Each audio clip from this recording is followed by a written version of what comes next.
स्वच्छ धुवून पुसून घेतलेली आहे. कढई ठेवली आहे. कढईमध्ये 1 वाटी तेल टाकलेलं आहे. भेंडी चिरलेली आहे. 3 हिरव्या मिरच्या चिरले, लसूण ठेचला आहे.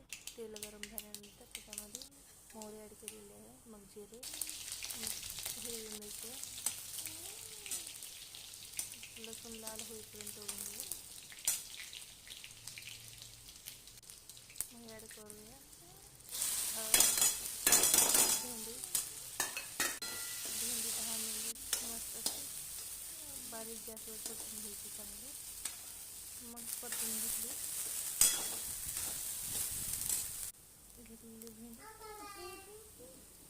मीठ टाकून घेऊया.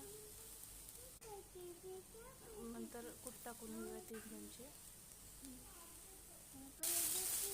परतून घेऊ. झाकण ठेवू. 10 मिनिटासाठी वाफ काढून घेऊया. तयार आहे.